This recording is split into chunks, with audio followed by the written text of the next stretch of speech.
अस्सलाम स्टूडेंट्स। तो आज जो है ना बायोलॉजी 10th क्लास का हमने नेक्स्ट टॉपिक पढ़ना है। नेक्स्ट टॉपिक जो हमारे पास है वो है जी एम्फीसीमा। तो हम यानी कि पढ़ रहे थे डिसऑर्डर ऑफ रिस्पिरेटरी सिस्टम्स। तो क्या थे कि जितनी भी डिजीज़ होती हैं रिस्पिरेटरी सिस्टम के अंदर या इन्फेक्शन होते हैं तो उन्हें हम क्या नाम देते हैं, डिसऑर्डर ऑफ रिस्पिरेटरी सिस्टम्स। तो पहले हमने ब्रोंकाइटिस के बारे में पढ़ा था, तो आज हम पढ़ते हैं जी एम्फीसीमा के बारे में। तो एम्फीसीमा भी एक डिसऑर्डर है किसका, रिस्पिरेटरी सिस्टम का। तो देखें एम्फीसीमा क्या होती है। एम्फीसीमा भी एक रिस्पिरेटरी ट्रैक्ट का इन्फेक्शन है। ये होता क्या है, इसको हम डिफाइन करते हैं। It is the destruction of walls of alveoli. ये एक ऐसा डिसऑर्डर है जिसमें एलोलाई जो होते हैं, जो छोटी छोटी सैक्स होती हैं लंग्स के अंदर, फेफड़ों के अंदर, क्या होता है कि उनकी जो वॉल्स होती हैं वो डिस्ट्रक्ट हो जाती हैं, टूट जाती हैं। तो ऐसी बीमारी को, इस ऐसे डिसऑर्डर को हम बोलते हैं एम्फीसीमा। एक ऐसा डिसऑर्डर, एक ऐसी बीमारी जिसमें क्या होता है, एलोलाई की वॉल्स जो हैं वो यानी कि ब्रेक हो जाती हैं, टूट जाती हैं, डिस्ट्रक्ट हो जाती हैं। तो ऐसी बीमारी को हम क्या नाम देते हैं, एलोलाई। इसमें होता क्या है एलोलाई में, अब यहाँ पर देखें ये लंग्स हैं, आगे ट्रेकिया जो है ना दो हिस्सों में डिवाइड होकर ब्रोंकाइटिस बना रही है। उसके बाद ये वाली छोटी छोटी जो मैंने सैक्स बनाई है इनको हम एलोलाई का नाम देते हैं। तो होता क्या है एलोलाई के अंदर कि कुछ केमिकल्स या बैक्टीरिया या वायरसेस की वजह से क्या होता है कि जब हम सांस लेते हैं तो ये केमिकल्स या वायरसेस बैक्टीरिया जो ना हवा के अंदर से होते हुए जब हमारे जो है ना इन एलोलाई में पहुंचते हैं तो वो क्या करते हैं कि इसकी वॉल्स को डिस्टर्ब करते हैं, जिसकी वजह से जो है ना क्या कहते हैं, इस बीमारी को, इस डिसऑर्डर को हम बोलते हैं जी एम्फीसीमा। होता क्या है, जैसे ही वायरसेस बैक्टीरिया या केमिकल्स यहाँ से दाखिल होकर ये देखें एलोलाई के अंदर जाते हैं तो वो क्या करते हैं जी, एलोलाई के अंदर, वो एलोलाई के अंदर बहुत सारे एलोलाई को डिस्ट्रक्ट कर देते हैं। एलोलाई के अंदर ये देखिए, ये एलोलाई के बहुत सारा एक गुच्छा है, क्लम्प ऑफ एलोलाई है। तो क्या करते हैं, जब वो इसकी दीवारों को डिस्ट्रक्ट करते हैं तो इसका क्या करते हैं, सरफेस एरिया तो कम हो जाता है लेकिन इसका वॉल्यूम बढ़ जाता है। अब क्या होता है कि यहाँ पर ये देखिए, यहाँ पर या तो पास भर चुका है और इसकी जो है ना दीवारें, बहुत सारे एलोलाई जो है टूट चुके हैं।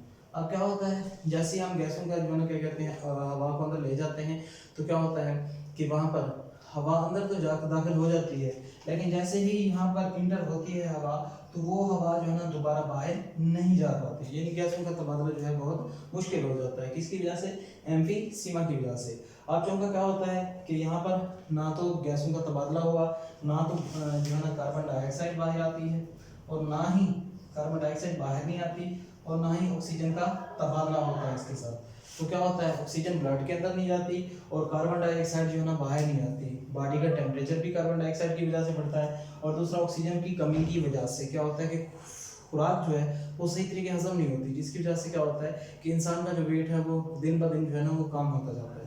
तो आगे हम जो है ना क्या कहते हैं, हम इसके काजेज के बारे में पढ़ते हैं कि कौन सी ऐसी वजूहत हैं जिनकी वजह से एम्फीसीमा होती है। तो वो काजेज देखें, तो काजेज क्या है इसके, वायरसेस, बैक्टीरिया और केमिकल्स। अब केमिकल्स क्या होते हैं, कौन कौन से, एक तो सिगरेट, जो लोग सिगरेट पीते हैं उनको एम्फीसीमा के चांसेस जो है ना ज़्यादा से ज़्यादा होते हैं। जो लोग सिगरेट पीते हैं उनके अंदर एम्फीसीमा होने की जो चांसेस होते हैं वो ज़्यादा से ज़्यादा होते हैं। इसी तरह केमिकल्स में और अगर हम देखें तो इंडस्ट्रियल केमिकल्स, जो इंडस्ट्री के केमिकल्स हैं, इंडस्ट्री का निकलने वाला धुआं है। इसी तरह व्हीकल्स, गाड़ियाँ जो हैं उनसे भी जो धुआं निकलता है वो भी एम्फीसीमा का जो है सबब बन सकता है।